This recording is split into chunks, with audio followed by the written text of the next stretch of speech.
ഈ പത്തനംതിട്ട ജില്ല ഒരിക്കലും കോൺഗ്രസിന്റെ കൈവശം നിന്ന് പോകാൻ പാടില്ല എന്ന ഉദ്ദേശത്തോടു കൂടി തന്നെ കെ കരുണാകരൻ രൂപീകരിച്ച ഒരു ജില്ലയാണ് പത്തനംതിട്ട ജില്ല എന്ന് പറയുന്നത്. കേരള കോൺഗ്രസ് രാഷ്ട്രീയം വളരെ സജീവമായിട്ട് നിൽക്കുന്ന ഒരു ജില്ലയാണ് ഈ ഇടുക്കി ജില്ല എന്ന് പറയുന്നത്. ഈ തൊടുപുഴയുടെ രാഷ്ട്രീയ ചരിത്രം എടുത്ത് നോക്കുന്ന സമയത്ത് 1970 മുതൽ ഈ സീറ്റ് കൈവശം വെച്ചിരിക്കുന്നത് പി ജെ ജോസഫാണ്. പി ജെ ജോസഫ് എന്നൊരു ബ്രാൻഡ് ബിൽഡപ്പ് ചെയ്ത് ആ ബ്രാൻഡിന്റെ അടിസ്ഥാനത്തിൽ മാത്രം വിജയിച്ചു പോന്നിട്ടുള്ള ഒരു നേതാവാണ് പി ജെ ജോസഫ്.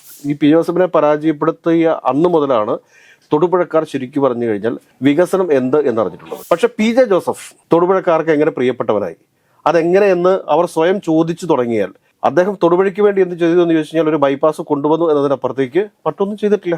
വെറൊരു ആളില്ല പാർട്ടി മാത്രമാണ് കേരള കോൺഗ്രസ് ജോസഫ് എന്നുള്ളതൊരു വാസ്തവമാണ്.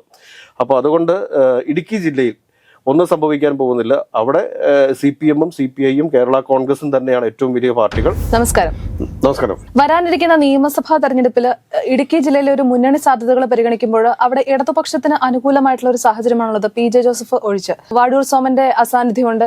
എങ്ങനെയായിരിക്കും ഇടുക്കി ജില്ലയിലെ 2026 ഇടുക്കി ജില്ല ആരുടെ ഒപ്പമായിരിക്കും? ഇടുക്കി പത്തനംതിട്ട ജില്ലകൾ നമ്മൾ നോക്കുമ്പോൾ രണ്ടും ഏകദേശം ഒരുപാട് സമാനതകളുള്ള രണ്ട് ജില്ലകളാണ്. ഈ പത്തനംതിട്ട ജില്ല ഒരിക്കലും കോൺഗ്രസിന്റെ കൈവശം നിന്ന് പോകാൻ പാടില്ല എന്ന ഉദ്ദേശത്തോടു കൂടി തന്നെ കെ കരുണാകരൻ രൂപീകരിച്ച ഒരു ജില്ലയാണ് പത്തനംതിട്ട ജില്ല എന്ന് പറയുന്നത്. പക്ഷെ ആ പത്തനംതിട്ട ജില്ലയിൽ ഇന്ന് ഒരു MLA പോലും കോൺഗ്രസിന് ഇല്ല എന്നുള്ളതാണ് മറ്റൊരു വസ്തുത. ഈ ഇടുക്കി ജില്ലയിലേക്ക് വന്നു കഴിയുമ്പോഴത്തേക്ക് കേരള കോൺഗ്രസ് രാഷ്ട്രീയം വളരെ സജീവമായിട്ട് നിൽക്കുന്ന ഒരു ജില്ലയാണ് ഈ ഇടുക്കി ജില്ല എന്ന് പറയുന്നത്. അതോടൊപ്പം തന്നെ CPI-യും അത്യാവശ്യം കുഴപ്പമില്ലാത്ത രീതിയിൽ തോട്ടം മേഖലകളിലൊക്കെ അവരുടെ ATUC യൂണിയനും അതോടൊപ്പം തന്നെ CPI-യും ഉള്ള ഒരു സ്ഥലമാണ് ഇടുക്കി ജില്ല എന്ന് പറയുന്നത്. ഇടുക്കി ജില്ലയിൽ CPIM 2 സീറ്റുകളാണ് മത്സരിക്കുന്നത്, ദേവികുളവും ഉടുമ്പൻചോലയും. CPI മത്സരിക്കുന്ന സ്ഥലമാണ് പീരുമേട്. ഇടുക്കിയിൽ കേരള കോൺഗ്രസ് M-നാണുള്ളത്. അതോടൊപ്പം തന്നെ തൊടുപുഴയിലും സ്വതന്ത്രരെയാണ് മിക്കപ്പോഴും LDF പരിഗണിക്കാറുള്ളത്. അപ്പോൾ ഇങ്ങനെയാണ് 5 നിയോജക മണ്ഡലങ്ങൾ ഇടുക്കി ജില്ലയിലുള്ളത്. ഈ ഇടുക്കി ജില്ലയിൽ സംബന്ധിച്ചിട്ട് പറയുകയാണെങ്കിൽ അതൊരു കോൺഗ്രസ് സ്വഭാവമുള്ള ഒരു ജില്ലയാണ്. പക്ഷേ അതിപ്പം LDF-നാണ് 4 സീറ്റുകൾ, 1 സീറ്റ് മാത്രമാണ് UDF-ന്റെ കൈവശമുള്ളത്, തൊടുപുഴയാണ്. ഈ തൊടുപുഴയുടെ രാഷ്ട്രീയ ചരിത്രം എടുത്ത് നോക്കുന്ന സമയത്ത് 1970 മുതൽ ഈ സീറ്റ് കൈവശം വെച്ചിരിക്കുന്നത് പി ജെ ജോസഫാണ്.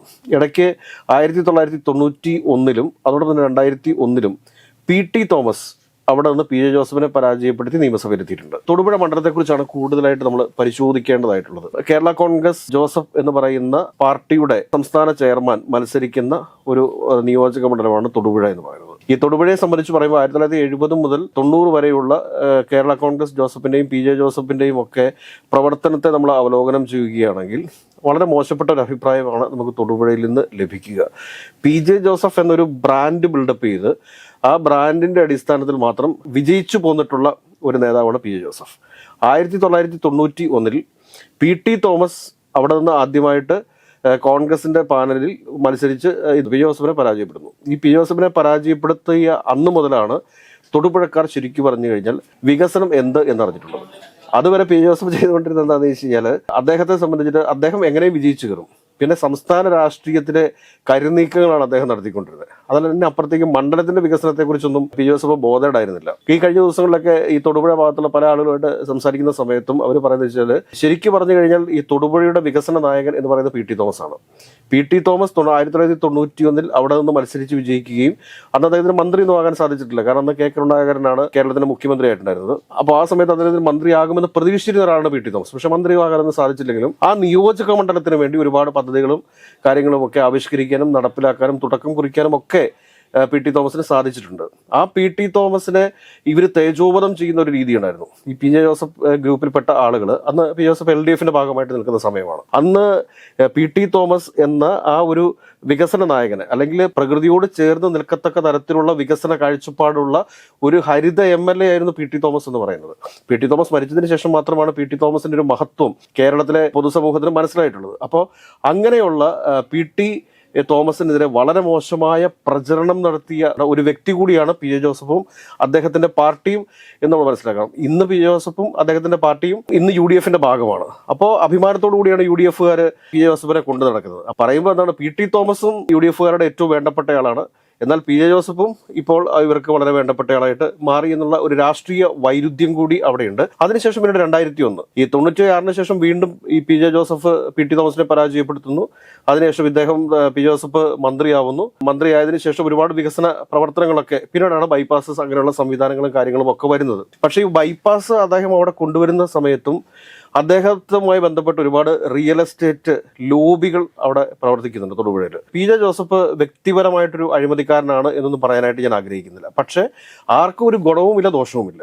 പക്ഷെ അദ്ദേഹത്തെ ചുറ്റിപ്പറ്റി വളരെ വലിയൊരു ഉപജാപക സംഘം തൊടുപുഴയിലുണ്ടായിരുന്നു. ഇപ്പോൾ അവിടെ നിൽക്കുന്ന ഒരു പ്രമുഖ ടെക്സ്റ്റൈൽസിന്റെ കെട്ടിടത്തിന്റെ ഉൾപ്പെടെ അത് നെൽവയൽ നികത്തിയതാണ് എന്നൊക്കെയുള്ള ആരോപണങ്ങൾ അവിടെ നിലനിൽക്കുന്നുണ്ട്. അതോടൊപ്പം തന്നെ പുതിയ ബസ് സ്റ്റാൻഡൊക്കെ നല്ല ബസ് സ്റ്റാൻഡൊക്കെ തന്നെയാണ്. പക്ഷെ ആ ബസ് സ്റ്റാൻഡിന്റെ ഒരു പാറക്കെട്ടായിരുന്നു എന്നും അവിടുത്തെ സ്ഥലമെടുപ്പുമായി ബന്ധപ്പെട്ടിട്ടൊക്കെ ഒരുപാട് ആരോപണങ്ങൾ ഉയർന്നു വരുന്നുണ്ട്.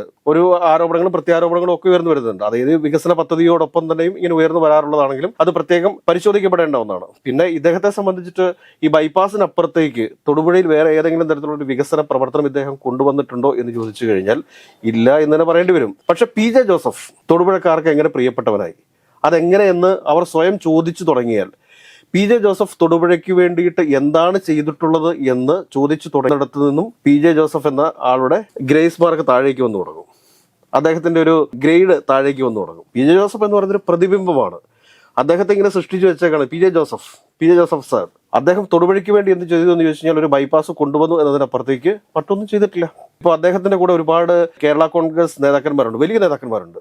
പി സി തോമസ്, ജോണി നെല്ലൂര്, സജി മഞ്ഞക്കടമ്പിൽ, ഇപ്പൊ ഈ അടുത്ത് കേരള കോൺഗ്രസ് ജോസഫ് ഗ്രൂപ്പ് വിട്ടുപോയിട്ടുള്ള ആളുകൾ, തോമസ് ഉണ്ണിയാടന്, ഇങ്ങനെ ഒരുപാട് നേതാക്കന്മാർ ആ ഒരു നിരയിൽ തന്നെ ഉണ്ട്. കോട്ടയം ജില്ലാ പ്രസിഡന്റ് ആയിരുന്ന ഇ ജെ അഗസ്, ഇങ്ങനെ ഒരുപാട് വലിയ നേതാക്കന്മാർ പി ജോസഫിന്റെ കൂട്ടത്തിലുണ്ട്. പക്ഷെ ഇവരെയൊക്കെ സംരക്ഷിക്കാനോ ഇവർക്കൊക്കെ എന്തെങ്കിലുമൊക്കെ ഒരു പൊസിഷൻസ് നൽകാനോ അവർക്ക് വേണ്ട അംഗീകാരങ്ങൾ നൽകാനോ പി ജോസഫ് ഒരിക്കലും തയ്യാറായിട്ടില്ല. ഈ പി ജെ ജോസഫ് ഏതെങ്കിലും ഒക്കെ തരത്തില് സംയുക്ത കേരള കോൺഗ്രസിന്റെ ചെയർമാൻ ആയിട്ട് മാറിയിരുന്നുവെങ്കിൽ ഇപ്പോഴത്തെ കേരള കോൺഗ്രസിലെ പല നേതാക്കന്മാരുടെയും അവസ്ഥ എന്താകുമായിരുന്നു? ഈ അടുത്ത കാലത്താണുള്ള ജോണി നെല്ലൂർ പോലും പി ജോസഫിനെ വിട്ടിട്ട് എനിക്ക് തോന്നുന്നു അദ്ദേഹം കേരള കോൺഗ്രസ് എമ്മിലേക്കാണ് പോയിരിക്കുന്നത് എനിക്ക് തോന്നുന്നു. അപ്പോൾ ഇങ്ങനെയൊക്കെയുള്ള സാഹചര്യങ്ങൾ ഇവിടെ നിലനിൽക്കുമല്ലേ. അപ്പോൾ അങ്ങനെയൊക്കെ നിലനിൽക്കുന്ന സമയത്ത് ഇത്തവണ തൊടുപുഴ ഒരു പ്രധാനപ്പെട്ട മത്സരം നടക്കാൻ പോകുന്ന ഒരു സ്ഥലമാണ്.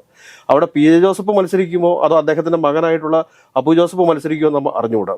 ഈ അപ്പു ജോസഫിന്റെ വരവോടുകൂടി തന്നെ തൊടുപുഴ കേരള കോൺഗ്രസ് ജോസഫിന്റെ നിയോജക മണ്ഡലം പ്രസിഡന്റ് ആയിട്ടിരുന്ന ആൾ തന്നെ രാജിവെച്ച് പോയി എന്നുള്ളത് മറ്റൊരു വസ്തുതയായിട്ട് അവിടെ നിലനിൽക്കുന്നുണ്ട്. ആ ഒരു ഇടത്തിലേക്കാണ് അപ്പു ജോസഫ് വരുന്നത്. അപ്പു ജോസഫ് അവിടെ സ്ഥാനാർത്ഥിയായിട്ട് വരുന്നൊരു രാഷ്ട്രീയ സാഹചര്യം സൃഷ്ടിക്കപ്പെട്ട് കഴിഞ്ഞാൽ അവിടെ സംഭവിക്കാൻ പോകുന്നത് എന്താണെന്ന് വെച്ച് കഴിഞ്ഞാൽ അവിടുത്തെ കോൺഗ്രസിന്റെ അറിയപ്പെടുന്ന ഒരു നേതാവ് അവിടെ എൽ ഡി എഫിന്റെ സ്ഥാനാർത്ഥിയായിട്ട് വരും. ആ എൽ ഡി എഫിന്റെ സ്ഥാനാർത്ഥിയായിട്ട് വരുന്നതോടുകൂടി ഈ കാര്യങ്ങളെല്ലാം അവിടെ അഡ്രസ് ചെയ്യപ്പെടും. അതായത് 1970 മുതൽ 91 വരെ, അതായത് പി ടി തോമസ് MLA ആകുന്നിടം വരെ ഉണ്ടായിരുന്ന തൊടുപുഴയുടെ വികസനം എന്തായിരുന്നു? അതുകൂടാണ്ട് ഇദ്ദേഹം ഇ കെ നയനാർ മന്ത്രിസഭയിൽ വിദ്യാഭ്യാസ മന്ത്രിയായിട്ടിരിക്കുന്ന സമയത്ത് +2 കാട്ടിക്കൂട്ടിയിട്ടുള്ള അഴിമതികൾ, ഇതൊക്കെ പൊതുജനത്തിനൊന്നും അറിയത്തില്ല. അദ്ദേഹം അഴിമതി ചെയ്തു എന്ന് പറയുന്നില്ല, പക്ഷെ അദ്ദേഹവുമായി കൂടിച്ചേർന്ന് നിന്നിരുന്ന ആളുകൾ ചെയ്തിട്ടുള്ള അഴിമതികൾ അത് അന്നത്തെ ഇടതുപക്ഷ ജനാധിപത്യ മുന്നണി സർക്കാരിന് തന്നെ നാണക്കേടുണ്ടാക്കുന്നതായിരുന്നു. അപ്പോൾ ഇങ്ങനെ ഓരോ വ്യക്തിയെയും നമ്മൾ എടുത്തു പരിശോധിക്കുന്ന സമയത്ത് ഇതൊന്നും കേരള കോൺഗ്രസ് ജോസഫ് ഗ്രൂപ്പിന്റെ കയ്യിൽ കുത്തകയായിട്ടിരിക്കുന്ന ഒരു നിയോജക മണ്ഡലമല്ല തൊടുപുഴ എന്ന് പറയുന്നത്. തൊടുപുഴയിൽ പി ജെ ജോസഫ് LDF-ൽ നിന്ന് വിജയിച്ചിട്ടുണ്ട്.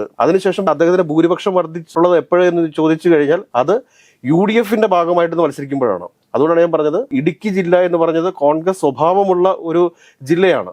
പക്ഷെ അവിടെ ഇദ്ദേഹം LDF-ന്റെ സ്ഥാനാർത്ഥിയായിട്ട് നിന്നും ഈ പി ജെ ജോസഫ് തൊടുപുഴയിൽ മത്സരിച്ച് വിജയിച്ചിട്ടുണ്ട് എന്നുള്ള കാര്യം മനസ്സിലാക്കുക. അപ്പോൾ പി ജെ ജോസഫ് ഒരു പ്രതിബിംബമായി കാണുന്ന തൊടുപുഴക്കാർ, പക്ഷേ ഇപ്രാവശ്യം അപ്പു ജോസഫ് മത്സരിക്കുന്ന രാഷ്ട്രീയ സാഹചര്യം ഉണ്ടായിക്കഴിഞ്ഞാൽ UDF-ൽ നിന്ന് തന്നെ ഒരു LDF-ന്റെ സ്ഥാനാർത്ഥിയും വരുന്ന സാഹചര്യത്തിൽ അവിടെ എന്ത് സംഭവിക്കും എന്ന് നോക്കിക്കാണേണ്ടി വരും. അങ്ങനെ ഒരു സാഹചര്യം അവിടെ സൃഷ്ടിക്കപ്പെട്ട് കഴിഞ്ഞാൽ നമുക്കിതൊന്നും പറയാൻ പറ്റത്തില്ല. പി ജെ ജോസഫ് എന്ന് പറയുന്ന ആള് പാർട്ടി പരിപാടികളിലൊന്നും അധികം പങ്കെടുക്കുന്നില്ല എങ്കിലും പറ്റുന്ന സ്ഥലങ്ങളിലൊക്കെ എത്തുന്നുണ്ട്. അദ്ദേഹത്തിന് ആരോഗ്യപരമായിട്ടുള്ള ഒരുപാട് പ്രശ്നങ്ങളുണ്ട് എങ്കിലും ചില സ്ഥലങ്ങളിലൊക്കെ ഓടിയെത്തുന്നുണ്ട്. ഇനി അവസാന നിമിഷം അദ്ദേഹം തന്നെ അവിടെ വീണ്ടും മത്സരിക്കാനുള്ള സാധ്യതകളും നമുക്ക് തള്ളിക്കളയാൻ പാടില്ല. പക്ഷെ പി ജെ ജോസഫിന് പകരം അപ്പു ജോസഫാണ് തൊടുപുഴയിൽ മത്സരിക്കുന്നതെങ്കിൽ അദ്ദേഹം പരാജയപ്പെടും എന്ന കാര്യത്തിൽ ഒരു തർക്കവും വേണ്ട. പി ടി തോമസ് എന്ന മഹാനായ മനുഷ്യനെതിരെ പറഞ്ഞു പരത്തിയിട്ടുള്ള ഒരുപാട് അവിഖ്യാതികൾ, ഒരുപാട് ആരോപണങ്ങൾ അതിന്നും നിലനിൽക്കുന്നുണ്ടെന്ന് അവിടെ. കാരണം ഇന്നിപ്പോ UDF-ന്റെ ഭയങ്കര ശക്തമായ ഒരു നേതാവാണ് പി ജെ ജോസഫ് എന്ന് പറയുന്നത്. പക്ഷേ UDF-ന്റെ ഏറ്റവും കരുത്തനായ അല്ലെങ്കിൽ കോൺഗ്രസിന്റെ ഏറ്റവും കരുത്തനായ ഒരു നേതാവാണ് പി ടി തോമസ്. ആ പി ടി തോമസിനെതിരെ എത്ര ഇല്ലാത്ത ആരോപണങ്ങളാണ് ഉണ്ടാക്കിയിട്ടുള്ളത്. സഭയെ തന്നെ അദ്ദേഹത്തിന് എതിരാക്കി മാറ്റിയത് പി ജെ ജോസഫ് അല്ലേ, പി ജെ ജോസഫിന്റെ കുതന്ത്രങ്ങളല്ലേ. അപ്പോൾ അങ്ങനെയൊക്കെ വരുമ്പോഴത്തേക്ക് ഈ കാര്യങ്ങളൊക്കെ ഇപ്രാവശ്യം തൊടുപുഴ നിയോജക മണ്ഡലത്തിൽ ചർച്ചയ്ക്ക് വരും. ഇങ്ങനെ ഈ വിഷയം ചർച്ചയ്ക്ക് വരുന്നതോടുകൂടി ഈ തൊടുപുഴ എന്ന് പറയുന്നിടത്ത് ഈ ഭരണവിരുദ്ധ വികാരമോ അല്ലതൊന്നും അവിടെ ചർച്ച ചെയ്യപ്പെടാൻ വേണ്ടി പോകുന്നില്ല. അപ്പോൾ ഈ പ്രാവശ്യം ചർച്ച ചെയ്യപ്പെടാൻ പോകുന്നത് കഴിഞ്ഞ ഒരു 50 വർഷക്കാലമായിട്ട് തൊടുപുഴയിൽ വന്നിട്ടുള്ള വികസനത്തെക്കുറിച്ചാണ് ചർച്ച ചെയ്യാൻ വേണ്ടി പോകുന്നത്. പി ജെ ജോസഫ് നഷ്ടപ്പെടുത്തിയ വർഷങ്ങളെ കുറിച്ചാണ് അവിടെ ചർച്ച ചെയ്യാൻ വേണ്ടി പോകുന്നത്. തൊട്ടടുത്ത പാല, കോട്ടയം ഇങ്ങനെയൊക്കെയുള്ള സ്ഥലങ്ങളിൽ ഉണ്ടായിട്ടുള്ള വികസന പ്രവർത്തനങ്ങൾ എന്തുകൊണ്ട് തൊടുപുഴയിൽ വന്നില്ല? തൊടുപുഴയിൽ ഒരു ബൈപ്പാസ് മാത്രമല്ലേ ഉള്ളൂ. അതിനപ്പുറത്തേക്ക് ബാക്കിയുള്ള പഞ്ചായത്തുകളുടെ അവസ്ഥ എന്താണ്? എടുത്ത് പരിശോധിച്ച് നോക്കേണ്ടതല്ലേ? അവിടുത്തെ റോഡുകളുടെ അവസ്ഥ എന്താണ്? എടുത്ത് പരിശോധിച്ച് നോക്കണ്ടേ? തൊടുപുഴയിൽ ഒരു ബൈപ്പാസ് ഉണ്ടാക്കി അതുകൊണ്ട് തൊടുപുഴയുടെ വികസന നായകനാണ് പി ജെ ജോസഫ് എന്ന് പറഞ്ഞു കഴിഞ്ഞാൽ ആരെങ്കിലും വെറുതെ ഇരിക്കുമോ? കഴിഞ്ഞ ദിവസമാണ് ഞാൻ ഈ വിവരങ്ങളൊക്കെ അറിയുന്നത്. കാരണം പി ടി തോമസ് ഒക്കെ ആയിട്ട് വളരെ അടുത്ത ഒരു ആത്മബന്ധം ഉള്ള ആളുകളാണ് നമ്മളൊക്കെ. അപ്പോൾ അങ്ങനെ വരുമ്പോഴത്തേക്ക് അദ്ദേഹത്തിനെതിരെയൊക്കെ സഭയെ പോലും തെറ്റിദ്ധരിപ്പിച്ച ആളാണ് പി ജെ ജോസഫ് എന്ന് പറയുന്നത്. രാഷ്ട്രീയമായിട്ട് മത്സരങ്ങൾ ഉണ്ടാകുമ്പോൾ മുന്നണികൾ അങ്ങോട്ടും ഇങ്ങോട്ടും ഒക്കെ മാറാം, സ്വാഭാവികം. പക്ഷേ ഒരു വ്യക്തിയെ വ്യക്തിഹത്യ നടത്തിയ ആളുടെ പേരാണെന്ന് പി ജെ ജോസഫ് എന്ന് പറയുന്നത്. അപ്പോൾ ആ പി ജെ ജോസഫിന് ഇനി തൊടുപുഴക്കാർ എത്രത്തോളം സ്വീകാര്യത നൽകും എന്ന് പരിശോധിക്കേണ്ടതുണ്ട്. അങ്ങനെ വരുമ്പോഴത്തേക്ക് സംഭവിക്കാൻ പോകുന്ന എന്താണ് എന്ന് ഞാൻ പറയുന്നില്ല. പി ജെ ജോസഫ് ആണെങ്കിൽ തൊടുപുഴ നിലനിർത്താനായിട്ട് UDF സാധിക്കും. മറിച്ച് അപ്പു ജോസഫാണ് മത്സരിക്കുന്നതെങ്കിൽ തൊടുപുഴ UDF മറക്കുന്നതായിരിക്കും നല്ലത്. UDF നിന്ന് തന്നെയുള്ള കരുത്തനായ ഒരു നേതാവായിരിക്കും LDF വേണ്ടിയിട്ട് തൊടുപുഴയിൽ മത്സരത്തിനിറങ്ങുക. ആ ആൾ മത്സരത്തിനിറങ്ങുന്നതോടുകൂടി അപ്പു ജോസഫിന്റെ പുക പോലും അവിടെ കാണാൻ സാധിക്കില്ല എന്നുള്ളതാണ് വസ്തുത. പിന്നെയുള്ള മണ്ഡലങ്ങളാണ് ഇടുക്കിയെക്കുറിച്ച് നമ്മൾ ചർച്ച ചെയ്യേണ്ട ആവശ്യം പോലും ഉണ്ടെന്ന് എനിക്ക് തോന്നുന്നില്ല. അവിടെ ഇപ്രാവശ്യം റോഷി അഗസ്റ്റിൻ തന്നെയാണ്.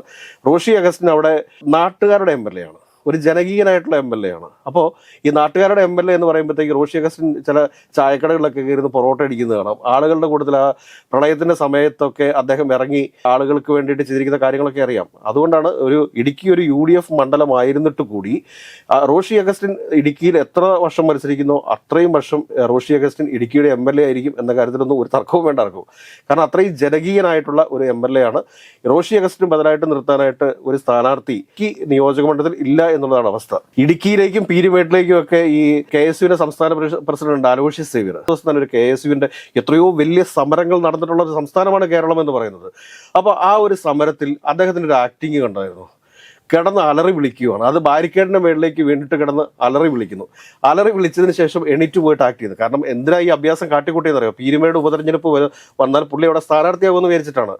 അലോഷ്യസ് സേവ്യറിനൊന്നും പീരുമേട്ടിലോ ഇടുക്കി നിയോജക മണ്ഡലത്തിലോ അല്ലെങ്കിൽ ഇടുക്കി ജില്ലയിലോ ഗതി പിടിക്കത്തില്ല. കാരണം ഇവരൊന്നും ആരും അറിയത്തില്ല, സത്യം അതാണ്. അതുകൊണ്ട് റോഷി അഗസ്റ്റിനെതിരെയോ അല്ലെങ്കിൽ പീരുമേട്ടിലോ ഒന്നും ഈ അലോഷ്യസ് സേവ്യർ സ്ഥാനാർത്ഥിയായി വിചാരിച്ചിട്ട് ഒരു ചുക്ക് സംഭവിക്കാൻ വേണ്ടി പോകുന്നില്ല എന്നുള്ളതാണ് വസ്തുത. പിന്നെ ഉള്ള പ്രവർത്തകർ ഇപ്പൊ CP മാത്യു ഇടുക്കി നോക്കി നടക്കുന്നുണ്ട്. എന്ത് കാര്യമുണ്ട്? ഒരു കാര്യം അവിടെ സംഭവിക്കാൻ വേണ്ടി പോകില്ല. CP മാത്യുവിനെ തോൽപ്പിക്കാനായിട്ട് കോൺഗ്രസ്സുകാർ തന്നെ അവിടെ രംഗത്തുണ്ടാവും. പിന്നെ പീരുമേടിന്റെ അവസ്ഥ ഞാൻ പറഞ്ഞു. പീരുമേടിലൊക്കെ കോൺഗ്രസിന് കുറച്ചെങ്കിലും ഒരു സാധ്യതയുള്ള ഒരു മണ്ഡലമാണ് പീരുമേട്. പക്ഷെ അവിടെ കൊണ്ടുപോയിട്ട് അലോഷ്യസ് സേവ്യറിനെ പോലെയുള്ള പിള്ളേരെ ഇട്ട് കഴിഞ്ഞാൽ അവിടെ എന്താ സംഭവിക്കാൻ പോകുന്നതെന്ന് കണ്ടറിയേണ്ടതാണ്. ഈ അലോഷ്യസ് സേവ്യർ എന്ന് പറഞ്ഞു കഴിഞ്ഞാൽ VD സതീശന്റെ ഒരു വാലായിട്ട് ഇങ്ങനെ നടക്കുന്നു എന്നതിനപ്പുറത്തേക്ക് ഒന്നുമില്ല. പിന്നെ ദേവികുളമാണ്. ദേവികുളത്തെ കുറിച്ചൊക്കെ നമ്മൾ ചിന്തിക്കേണ്ട പോലും ആവശ്യമില്ല. അത് വർഷങ്ങളായിട്ട് തന്നെ ഇടതുപക്ഷ മണ്ഡലമാണത്. അതുകൊണ്ട് തന്നെ ദേവികുളത്ത് യാതൊരു തരത്തിലുള്ള മാറ്റവും സംഭവിക്കാൻ വേണ്ടി പോകും എന്നെനിക്ക് തോന്നുന്നില്ല. അങ്ങനെ വരുമ്പോ LDF തന്നെയായിരിക്കും അതായത് ഇടുക്കി ജില്ലയുടെ മൊത്തത്തിലല്ല, ഉടുമ്പൻചോലയിൽ കഴിഞ്ഞ പ്രാവശ്യം മലയാള മനോരമയൊക്കെ ഉടുമ്പൻചോലയിൽ MM മണി പരാജയപ്പെടും എന്ന് പറഞ്ഞാണ്. പക്ഷേ MM മണിയുടെ ഏറ്റവും ചരിത്ര ഭൂരിപക്ഷത്തോടുകൂടിയാണ് 28,000 വരെ വോട്ടിന്റെ ഭൂരിപക്ഷത്തിലാണ് മണിയാശാൻ കഴിഞ്ഞ പ്രാവശ്യം ഉടുമ്പൻചോലയിൽ നിന്ന് മത്സരിച്ച് ജയിച്ചത്. ഇത്തവണ ഒരുപക്ഷെ അദ്ദേഹം മത്സരത്തിനുണ്ടാവാൻ സാധ്യതയില്ല. പക്ഷേ CPMന്റെ ഏത് സ്ഥാനാർത്ഥി ഉടുമ്പൻചോലയിൽ മത്സരിച്ചാലും അവിടെ വിജയിക്കും എന്ന കാര്യം ഉറപ്പാണ്. കാരണം തോട്ടം മേഖലയൊക്കെ കൂടുതലായിട്ടുള്ള സ്ഥലമാണ് ഈ ദേവികുളം ഒക്കെ, പീരുമേടൊക്കെ. പിന്നെ ഏക സാധ്യതയുള്ളത് പീരുമേടാണ്. ഈ പീരുമേടിലാണ് സാധ്യതയുള്ളത്. ഈ പീരുമേടിലെ അവസ്ഥ എന്ന് പറഞ്ഞു കഴിഞ്ഞാൽ അവിടെ നല്ലൊരു സ്ഥാനാർത്ഥിയെ അവതരിപ്പിക്കാൻ വേണ്ടിയിട്ട് സാധിക്കണം. അങ്ങനെ നല്ലൊരു സ്ഥാനാർത്ഥിയെ അവതരിപ്പിക്കാൻ വേണ്ടി സാധിച്ചു കഴിഞ്ഞാൽ ഒരുപക്ഷെ വിജയ സാധ്യതയുണ്ട്. ഈ ഉടുമ്പൻചോലയിലേക്ക് നിഷാ പുരുഷോത്തമൻ, മാധ്യമപ്രവർത്തകയായിട്ടുള്ള നിഷാ പുരുഷോത്തമന്റെ ഒക്കെ പേര് പരിഗണിക്കുന്നുണ്ട് എന്ന് പറയുന്നു. അതിന്റെ എത്രത്തോളം അത് വാസ്തവമാണ് എന്ന് നമുക്ക് അറിഞ്ഞുകൂടാ. നിഷാ പുരുഷോത്തമൻ അത് നിഷേധിക്കുകയും ചെയ്തിട്ടുണ്ട്. ഇങ്ങനെ വരുമ്പോഴത്തേക്ക് ആകപ്പാടെ ഇടുക്കി ജില്ലയിൽ കോൺഗ്രസിന് പ്രതീക്ഷയുള്ള ഒരു നിയോജക മണ്ഡലം എന്ന് പറയുന്നത് പീരുമേടാണ്. അപ്പോൾ പീരുമേട്ടിൽ പിന്നെയും പ്രശ്നങ്ങൾ നടക്കുന്നുണ്ട്. കാരണം കേരള കോൺഗ്രസ് M-നാണ് അവിടെ ഏറ്റവും കൂടുതൽ ശക്തിയുള്ളത്. ഇടുക്കി ജില്ലയിൽ കോൺഗ്രസിനൊപ്പം തന്നെ ശക്തിയുള്ളത് കേരള കോൺഗ്രസ് M-നാണ്. PJ ജോസഫിന് നേതാക്കന്മാർ മാത്രമേ ഉള്ളൂ, വേറെ അണികളില്ല. കാരണം കോൺഗ്രസ് അനുഭാവ മണ്ഡലം എന്ന് ഞാൻ പറയാൻ വെച്ചാൽ കോൺഗ്രസിനോടുള്ള താല്പര്യം കൊണ്ട് PJ ജോസഫിന് ഒരു ഘടകകക്ഷി മര്യാദ വെച്ചിട്ട് നിർത്തുന്ന സ്ഥാനാർത്ഥികൾക്ക് വോട്ട് ചെയ്യുന്നു എന്ന് മാത്രമേ ഉള്ളൂ. അതിലാണ്ട് അതിന്റെ അപ്പുറത്തേക്ക് വരുന്നില്ല. അപ്പോൾ എനിക്ക് തോന്നുന്ന ഒരു പ്രധാനപ്പെട്ട കാര്യം എന്താണെന്ന് ചോദിച്ചു കഴിഞ്ഞാൽ ഇടുക്കി ജില്ലയിലെ 5 നിയോജക മണ്ഡലങ്ങളും LDF തന്നെ പിടിച്ചെടുക്കാനാണ് സാധ്യത. ഇത് ഈ പറയുന്ന സമയത്ത് എല്ലാവരും പറയും തൊടുപുഴ PJ ജോസഫ് സാറിന്റെ കുത്തകയാണെന്ന്. ഞാൻ പറയുന്നു, തൊടുപുഴയിൽ PJ ജോസഫിന് പകരം അപ്പു ജോസഫാണ് മത്സരിക്കുന്നതെങ്കിൽ, ഇത് എഴുതി വെച്ചോളൂ, അപ്പു ജോസഫാണ് മത്സരിക്കുന്നതെങ്കിൽ അപ്പു ജോസഫിനെതിരെ രംഗത്ത് വരിക കോൺഗ്രസിന്റെ തന്നെ പ്രമുഖനായ ഒരു നേതാവായിരിക്കും. അദ്ദേഹം കോൺഗ്രസ് പാർട്ടിക്ക് വേണ്ടിയിട്ട് ചെയ്തിട്ടുള്ള സേവനങ്ങൾ നിസ്സാരമൊന്നുമല്ല. കോൺഗ്രസ് പാർട്ടിക്ക് വേണ്ടിയിട്ട് ഒരുപാട് സമരങ്ങൾ നയിച്ചിട്ടുള്ള, ഒരുപാട് സമര ഇടങ്ങളിൽ പോരാടിയിട്ടുള്ള ഒരു വ്യക്തിയാണ്. അപ്പു ജോസഫ് ആണെങ്കിൽ അദ്ദേഹത്തിനെതിരെ LDF സ്ഥാനാർത്ഥിയായിട്ട് വരാൻ വേണ്ടി പോകുന്നത്. ആ സ്ഥാനാർത്ഥിയെ അപ്പു ജോസഫ് ഭയക്കണം. അപ്പു ജോസഫിനെ തൊടുപുഴയിൽ എത്ര പേർക്ക് അറിയാം എന്നുള്ളത് തൊടുപുഴയിൽ പോയി ചോദിച്ചു. ഇപ്പോഴാണ് കുടുംബ മീറ്റിങ്ങുകൾ എന്നൊക്കെ പറഞ്ഞുകൊണ്ട് ഇറങ്ങിയിരിക്കുന്നത്. പക്ഷേ ഈ കുടുംബ മീറ്റിങ്ങുകളിൽ ചെല്ലുമ്പോഴും ആ പയ്യൻ ഏതാണെന്നാണ് ചോദിക്കുന്നത്. അപ്പോൾ ഇടുക്കി ജില്ലയുടെ കാര്യത്തിൽ എനിക്ക് തോന്നുന്നു UDF സാധ്യതകളില്ല. പീരുമേടിന് മാത്രമാണ് സാധ്യതകൾ. പക്ഷേ പീരുമേട്ടിലേക്ക് പരിഗണിക്കുന്ന അലോഷ്യസിനെ പോലുള്ള പിള്ളേരാണെങ്കിൽ അതിനുള്ള സാധ്യതയും ഇല്ല. അപ്പോൾ 5-ൽ 5ഉം LDF തന്നെ നേടുന്ന അവസ്ഥ ഉണ്ടാകാനാണ് സാധ്യത കാണുന്നത്. പിന്നെ ഡീൻ കുര്യാക്കോസിനെ പോലെ ഒരു നല്ല MP അവിടെ ഉണ്ട്. ഡീൻ കുര്യാക്കോസിനെ കുറിച്ച് നമുക്ക് യാതൊരു എതിരും പറയാനില്ല. നല്ലൊരു MP ആണ് അദ്ദേഹം. നല്ല രീതിയിലുള്ള പ്രവർത്തനങ്ങളിൽ എല്ലാ വിഷയങ്ങളിലും സഹകരിച്ചു പോകുന്നുണ്ട്. അപ്പോൾ ഡീൻ കുര്യാക്കോസിൻ്റെയൊക്കെ ഇടപെടലുകളിലൂടെ ഏതെങ്കിലുമൊക്കെ നല്ല സ്ഥാനാർത്ഥികളെ കണ്ടെത്തിക്കൊണ്ട് വരാനായിട്ട് സാധിച്ചാൽ ഒരു പക്ഷേ എന്തെങ്കിലുമൊക്കെ സംഭവിച്ചേക്കാം. അതല്ല, നിലവിലത്തെ സാഹചര്യത്തിൽ ഈ അപ്പു ജോസഫ് തൊടുപുഴയിൽ മത്സരിക്കുന്ന സാഹചര്യം ഉണ്ടായി കഴിഞ്ഞാൽ ഈ കോൺഗ്രസ്സുകാർക്ക് ഒരു അബദ്ധമാണെന്നേ. കോൺഗ്രസ്സുകാർ വിചാരിച്ചുകൊണ്ടിരിക്കുന്നത് തൊടുപുഴയിൽ മുഴുവൻ PJ ജോസഫിന്റെ ആളുകളാണ്. ഒരാളും ഇല്ല അവിടെ. ഇതൊക്കെ വെറുതെ ഉണ്ടാക്കുന്നതാണ്, വെറുതെ പറഞ്ഞുണ്ടാക്കിയേക്കുന്നതാണ്. അങ്ങനത്തെ ഒരു അവസ്ഥ ഇല്ല അവിടെ. അത് രാഷ്ട്രീയ യാഥാർത്ഥ്യം ഇപ്പോൾ ഉൾക്കൊള്ളണം. വെറുതെ ഒരു ഡമ്മി പാർട്ടി മാത്രമാണ്, വെറും ഒരു ആളില്ല പാർട്ടി മാത്രമാണ് കേരള കോൺഗ്രസ് ജോസഫ് എന്നുള്ളതൊരു വാസ്തവമാണ്. അപ്പോൾ അതുകൊണ്ട് ഇടുക്കി ജില്ലയിൽ ഒന്നും സംഭവിക്കാൻ പോകുന്നില്ല. അവിടെ CPM-ഉം CPI-യും കേരള കോൺഗ്രസും തന്നെയാണ് ഏറ്റവും വലിയ പാർട്ടികൾ. കോൺഗ്രസുമാണ് ഏറ്റവും വലിയ പാർട്ടികൾ. അപ്പോൾ ഇവർ തമ്മിലാണ് മത്സരങ്ങൾ നടക്കുന്നത്. അതുകൊണ്ട് തന്നെ LDF-നാണ് ഇപ്പോൾ ഇടുക്കി ജില്ലയിൽ മേൽക്കൈ ഉള്ളത്. ഇനി വരുന്ന രാഷ്ട്രീയ മാറ്റങ്ങൾ എന്താണെന്ന് നമുക്ക് വരും ദിവസങ്ങളിൽ നോക്കിക്കാണാം.